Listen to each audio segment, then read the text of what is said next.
right, makers Endo International and Allergan could avoid a trial set to begin in October. Both companies are reportedly close to multi-million-dollar settlements with 2 Ohio counties that name them, along with other drug makers and distributors, as defendants in a lawsuit looking to hold the pharmaceutical industry accountable in the opioid epidemic. Here with more is Yahoo Finance's Alexis Keenan. So, Alexis, what's the latest with this situation? The latest is that Endo has actually just come out, its chief legal officer, and said, we have in fact reached a settlement in principle.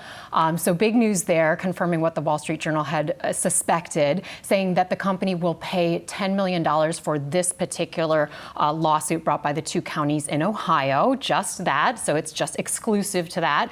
And also they will donate $1 million worth of drugs free of charge. So they're, carving out one piece of getting rid of this very expansive litigation that they are facing, as are other opioid drug makers across the country. They're facing lawsuits by states, counties, entities, you name it.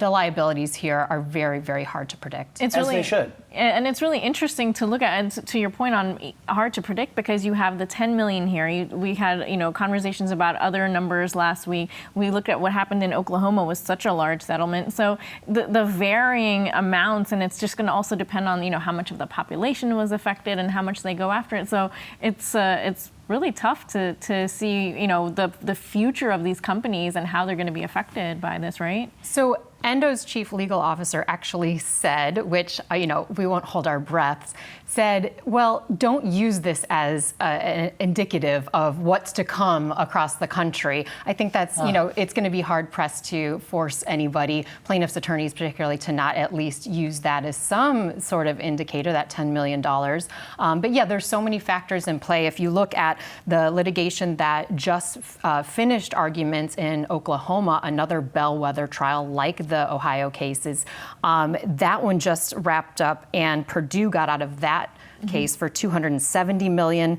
Teva settled for $85 million, and in that case, J&J stands alone. They are facing the trial. They have said that their strategy is to defend these cases, not to offer up settlements at this point. Well, and I thought what you were going to say is that the Endo executive said, don't take this as an admission of guilt, which I'm sure is also the case. That, by settling, they're not trying to send a statement of responsibility for the opioid crisis. But I have to say, all of these lawsuits and the overall story reminds me a lot of the tobacco industry and what the tobacco industry went through in the late 80s, I believe, maybe Very early 80s, similar. late 80s, just facing lawsuit after lawsuit after lawsuit. And it was like, well, if we settle this one, does that set a bad precedent that we have to settle all of them? And does it show that we're admitting the guilt? Yeah, with these settlements, they're technically not admitting guilt. So that's an important factor for them.